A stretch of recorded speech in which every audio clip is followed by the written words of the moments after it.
I'm Supermoon Tarot, and in today's video we are talking about angels. Put your wings in the air. Anyways, as usual, I am joined by my regular co-host, Mon. Fun fact about Mon. I thought they were a boy for the longest time, and I was doing my thing in the spirit realm, and they approached me and they were like, "I'm a girl," and I was like, oh, I didn't know for the longest time. So here they are making their grand debut, Mon, the girl. Anyway, so we're talking about angels today. I have got photos, or drawings rather, of some wonderful angels that volunteered their true selves. Yes, we will be talking about that today. And I got to show what they really look like. And then in addition to that, I had another angel I work with pretty regularly. And they did sort of like a little interview to talk about the angelic realm. Yes, that's a thing too. So before we get into that, I want to go over just a little bit of terminology so that this just fluidly makes sense. So the spirit realm is comprised of three parts: the upper world, the middle world, and the lower world. Your lower world is your animal spirit guides, spirits of plants, lovely place. Second place, upper world. These are more your human-y spirit guides. This is angels, Akashic records, and in both the upper world and the lower world, you can do cool stuff that would be similar to astral projection, like you can travel and go places, but is a lot safer. I highly recommend it for people who are obsessed with the idea of astral projection. It's not really that safe. Do this. It's more fun, and you'll be safer. Not to be redundant. Both of these places you can't get hurt, and can only allow beings of high vibrational love and light nature. So that's how you know if you're meeting anyone there and you're kind of like, do I trust them? Do I trust it? If they're there, you're good to go. You're nothing to worry about. The middle world, which is right on top of this world that we're currently in, is where people who have passed on but are not able to kind of make it to the other side of the veil and they're kind of stuck. That's where they would be. And I'm just going to kind of describe this simplistically as spooky beings because I really don't want to freak you out. So that's where they are at. The middle world is quite dangerous. People who you really wouldn't want to go there unless you're experienced in the upper and lower world traveling. And then you would only want to go there really with like a purpose and a spiritual crew where you can, with your spirit guides and your angels and be protected. So now let's get into angels and the first time I met one. So I have never, nor do I currently practice anything that would be heavily associated with the idea of angels. So when I met them, I was pretty surprised to say the least. I was like, oh, you're real. Whoops. Didn't know. You know what I mean? So I was in the upper world, and this is where I was in the Akashic records. I talked about that in another video, and I was working on past life healing. So in past life healing, again, put it in the comments below. I can do a whole video on this. I love past life stuff. You can experience past lives that are nice, and you're like, that's so cool. I was that person. I did that thing. But often you will go there and experience past lives that had something that was unresolved or painful, and it got carried over into this life. This is where irrational fears, anxiety, fatigue, anything, and it's sort of popping up, needs to be healed in order for that to no longer be something you're sort of expressing right now in this current lifetime. So you go there, I'm in the Akashic records, I experience what I need to experience to understand whatever was causing that lifetime pain. Then I healed it. I'm like, here you go. Told them whatever they needed told, gave them whatever they needed. And then somebody else needs to take your past life over across the veil. Because once you go through, there is no going back. So we don't go through the veil. Spirit guides go through the veil. Angels go through the veil. And a lovely angel popped up and volunteered. They have free will. It is voluntary, or it's like them volunteering. So it means that much more when they offer to do it for you. So when they popped up, I'll put a little picture here.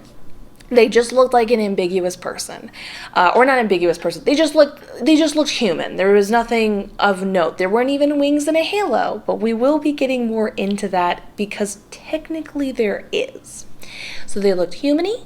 I usually see most angels in sort of this getup where it's like a tunic and leggings, and they're always barefoot. Most spiritual beings are barefoot. And I mean, but I've seen angels in jeans, shirtless. Clothes do not really matter to them. It's just enough to kind of like get the point across that they're like, I look human, right? You accept this, right? But they don't really care about it. So they showed up, they were like, hi, how are you? Would you like me to take this past life over? I was like, yes, please, thank you.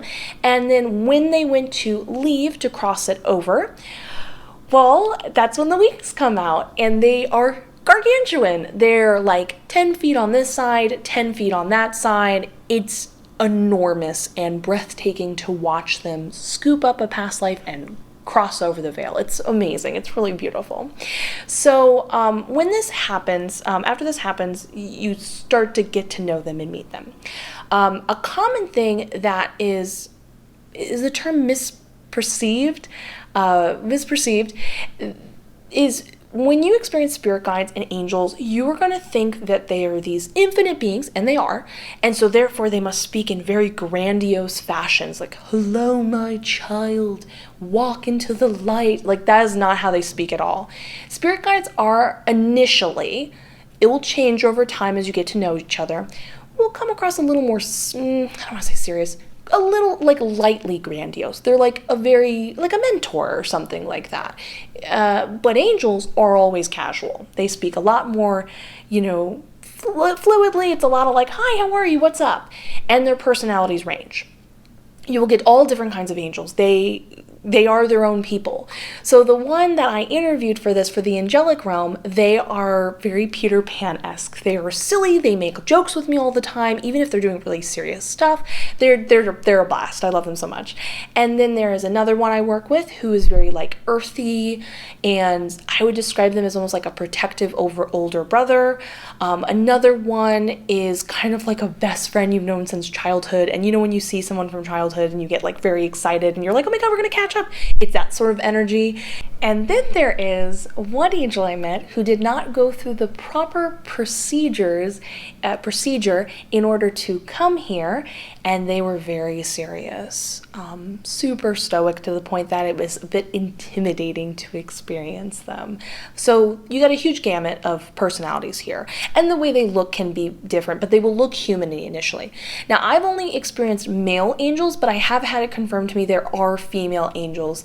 They will address each other like, hello, brother, hello, sister. That's just kind of how they do, but they don't sound that serious. It'd be like, hello, brother, it's like that. Now, let's discuss the angelic realm and the whole concept of how angels even started helping us and the procedure I was speaking about. So I'm going to make this perfectly clear. Angels and spirit guides have a true form, and this form is a certain type of beauty that might be beautiful to them, but freak us out. And as much as people say they want to experience their spirit guides and angels, it is overwhelming to experience a being that is like infinite and like high vibrational. It is intense and kind of like, it's really hard to prepare yourself, and they are aware of that, and they do not want to scare you. That's like their number one goal. They only want to help you, and it's not helpful if you're freaking out and you start to be like, I don't know if I can handle this. This is a huge reason why before people meet these beings, there's a lot of synchronicities, there's a lot of like preparing you, kind of giving you little hints that they're near. They really are warming you up to them before they even show themselves. And a good example is when I met the first angel that I eventually in the long term worked with a lot. They did not have any wings, nothing. They just looked super normal. And I could, accept that and understand that.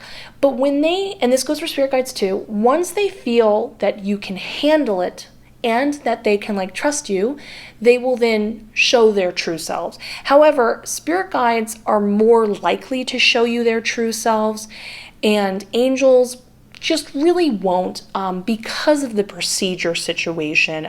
They don't do it very often. Let me explain why. So let's go over their true selves first, and then we'll get into the angelic realm. So this was the first angel I met that was not in their human-y state. They have a lot of eyes. They have hair that's really thin, black, slicked down, goes to the shoulders. They have 4 sets of wings. However, angels in their true form can have all different, like the wings can like kind of vary, if that makes sense. They're very thin, like just bones. And they are so tall. They're huge. When you meet the traditional form of angel in person, they'll be anywhere from like 5'4" to 6'3", like an understandable human height. Their real height is anywhere between 7 to 9 feet. They are gargantuan. And like I said, it's an overwhelming experience. So they really want to like prepare you essentially. They had a Voldemort-looking nose and a thin mouth. And you might say, how do you know? Oh, also, if you can tell by their garb, they really do not care about clothing. It was like ripped up and kind of like see-through, and like they just couldn't care less. They threw something on and they came over. So you might say, how do you know if this was a being of love and light and had good intentions and wasn't trying to trick you? First off, okay, so when you receive information psychically or channeling, or you're in the spirit realm at all, any of these forms of ways of experiencing knowledge, you either hear it, see something, and you will also in addition receive a vibration. This being had the same vibration that was similar to when I worked with angels in the upper world. So that's one clue. 2, this is a very good reason to be in contact with your spirit guides. They essentially showed up and were like, yep, that's an angel, don't worry about it, boop. And then the 3rd reason why is why they came and what they had to express to me. So this intense looking huge being pops up and starts telling me about the concept of love. They say that love is this it's a circle. And there's these bookshelves, and each chamber represents like a facet of love. A love for a stranger, a love enough to help you, motivate you to help someone, a love with a close one, romantic love, friendship love. And you have to experience all these different forms of love in order to truly fathom the greatness and what love truly means on a grander scale. I do not feel that as a being of malicious intent to show up. However, they did not show up through the proper method of procedure in order to get here. And because they didn't, their bedside manner wasn't the most relatable or warmest, and almost seemed kind of like otherworldly, because that's who their true being is. They express themselves in a totally different fashion. This is the other angel I was recently speaking to, and I just, they were very nice. They cured some nausea I had, and I said, hey, I'm doing a video. Would you consider maybe showing me your true self? And they did. They showed it to me. This is what they looked like. They had no hair on the top of their head, a giant eyeball. You can see their little smile with their little tiny mouth. And they were in armor. And as you can see by their wings, different wings, they had these huge talons, again, barefoot, very long, skinny fingers, usually with like black, long nails. It's very otherworldly and kind of wild. So they have a true self, but then why, what do you mean by procedure and spirit realm? So there is an angelic realm where it's just angels. And the way this was expressed to me was back in the day, they were living their life, and one day Source popped up and was like, hey guys, humans need help. Would you guys consider going to look over them and help them out? This is all free will. So if all the angels had been like, no, we don't want to help them, or that's just not our thing, Source would have gone and asked someone else. They were not created and forced to look over us. So Source was like, hey, and some of them were like, I'm curious, I'll go check it out. But in order to help us out, they have to pass through what is described as 3 different planes of existence. Now, this is a really big deal because this messes with their DNA. It helps them look more human-y. It also helps affect their personality, so they're still themselves, but it translates a lot better and is a lot more human-y, again, how to express this. This is how much they love us. This is an extremely uncomfortable process to them. I one time was in one of these sort of in-between zones working on something else, and I was with an angel, and they were visibly freaked out. And it was kind of shocking to see this, and I spoke to them later, and I was like, are you okay? What's wrong? And they were like, this is uncomfortable. We don't like this. It's just it's very scary to them. So they kind of go through this experience in order to be the version of themselves they need to be in order to help us, essentially.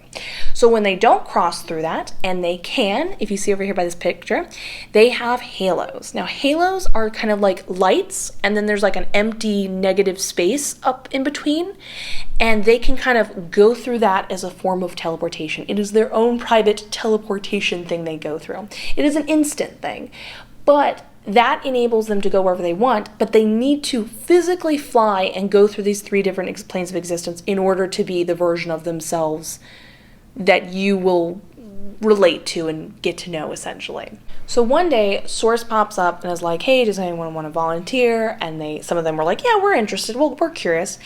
And then when they popped over and they got to know us, they fell in love and wanted to essentially keep helping and sticking with it. This was very important when I was doing my little, impromptu interview. The angel was like, you let them know how much we love them. And I was like, okay. And they just, again, voluntarily chose to stay and help. You think that they were created or all of them are helping us. Not at all. In fact, of the angelic realm, it was described as an incredibly tiny proportion of them actually help us. This is nothing personal. They're all beings of love and light. It's just some want to express it in this way and some want to express it by helping us. It's their own personal choice. Again, we're talking about free will being a major factor here. So the way it was also discussed was like, think of people are nurses and other people want to be like teachers and construction workers and whatever. You get what I'm saying? It's just to each their own kind of thing. Going back to the way they look, there is actually an in-between stage. I did not draw this in-between stage because it will freak you out. I think honestly their true version of themselves is easier to accept than the in-between stage. So what was clarified to me was that angels cannot shapeshift. Spirit guides can. This means they can turn into animals, they can grow appendages. There's a lot of freedom there. Angels are like clay. They can only smush and push what is already there. So that's why it's like they're human-y looking enough, and then they kind of like don't have to extend that far to get there. You get what I'm saying? Anyway, so when they are warming you up and kind of being like, are they cool? Do they want to know the truth? Do they want to know more spiritual knowledge? They will show a different version of themselves. This is when they go from looking kind of like a normal complexion to turning blue. Their eyes will get a little too big and they'll start to move in like weird ways that kind of look like a horror movie. It is very freaky looking initially, and you're kind of like it's a little like, and they just are kind of looking at you being like, are you comfortable with this? Are you cool with this? And then if you sort of pass the test, they will show you who they really are. They'll be like, what's up? This is what we really look like. But if you're not comfortable with that, they totally respect that, and then they'll smush and push everything back and be like, sorry, I freaked you out. Just wanted to see if you were comfortable with this, if you were ready for the next stage. This is actually associated due to the way and what they can do, essentially. So like they can bend and mend and mold and transfer energy, ideas. This is why they are go-tos for sort of like helping someone cross over the veil, but they wouldn't do and can do what a spirit guide can. Do you see what I'm saying here? So it's very much like they are a living metaphor of their abilities. I thought this was really interesting. Even though other beings, other angels are in the angelic realm doing their own thing, and then some are over here helping us, they are in fact all warriors. That is how it was described to me. And then that made me curious, and I was like, do you guys ever like fight with each other? And they were like, oh yeah, like we do that. So when they are there to finally help you and you're like, hey, can someone help me? There's something spooky in my house, or like, can I get some help? When they pop up, they're so dead serious and they are intense. I have seen them take down some stuff. Like you can depend on them. You do not need to know their name. You can just call them. In fact, actually, they said that when you are calling any like being of love and light, can you help me? They are usually the go-to first ones that pop up. So even if you don't believe in them, they're going to be the ones that pop up. It's a vibrational thing, they said. They said it's easier for humans to accept and receive the vibrations they're on than it may be for other beings of love and light. So it's like, you might not see they're there, but feeling them, it's like easier to process, because again, all of these beings do not want to freak you out. So they have sort of a process and order they go about things. They have a whole method. It's not chaotic or random. There is a purpose to everything, essentially. So the last thing I thought I would speak about with them is reincarnation, because yeah, they can reincarnate, and their high vibrational state. So inside of them is such intense vibrations that it is equally as difficult for them to experience on a regular basis, especially when they are in the angelic realm. This is something like, when people are like really like in meditative zone, it can kind of start to get overwhelming. So the way it was described to me was like, it's kind of like having a cup of coffee where they do this source meditation, they connect to source, they let source sort of like even out what's going on, kind of make it neutral, and then they go about their day. So it's super common where, like, let's say they forget to do their source meditation in the morning. If they notice another one of their fellow brothers or sisters is like having an off day or starting to get like kind of wired, they'll be like, hey, did you do source? Did you do your source meditation to like chill out? And they'll be like, oh, totally forgot. So I thought that was a very human-y, normal, kind of bizarre, cool thing to hear about, which I thought was interesting.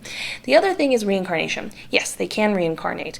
The way it's described to me is sort of like their baseline soul is an angel, so they can choose to go down, be like a human or whatever, and then when they want to go back, they will go back to their core being, which is an angel. It's not like you're a person and then you become an angel. When you find out you are an earth angel, which is a real term and a real thing, that means that your core soul is an angel. You get what I'm saying here? So yeah, there could be some walking around with no memory around us and you wouldn't even know.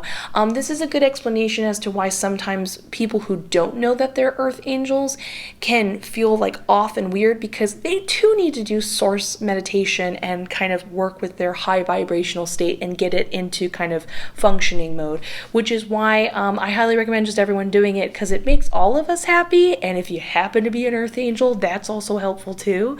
So yeah, this is a lot of information. I think I covered everything. Yeah. Hopefully you found this entertaining. I can do more interviews with them and like talk to them more. I'd be happy to. This is very fun for me. I'm glad you guys are interested and open to it. The spiritual world, and this is like the last thing I'll say, the spiritual realm and spirituality is not actually as chaotic and random as you think. There is an order, there is a reasoning, there are explanations. We might not know all the answers right away, but in time and with openness and trust, everybody in the upper and lower world and the Akashic records is happy to tell you. So you just gotta ask yourself, how open and sort of trusting and willing are you? And you're welcome to receive this knowledge as well. As I said in the last video, Akashic Records is open to everyone. Spirit Realm's open to everyone. I'm not the only person who does this. So yeah, if you enjoyed the video, please give it a like, comment, and subscribe. Hit that notification bell. Have a wonderful day. I look forward to seeing you in the next one. I'm actually genuinely curious to know what you thought of this. Let me know. And I'll see you in the next one. So Bye!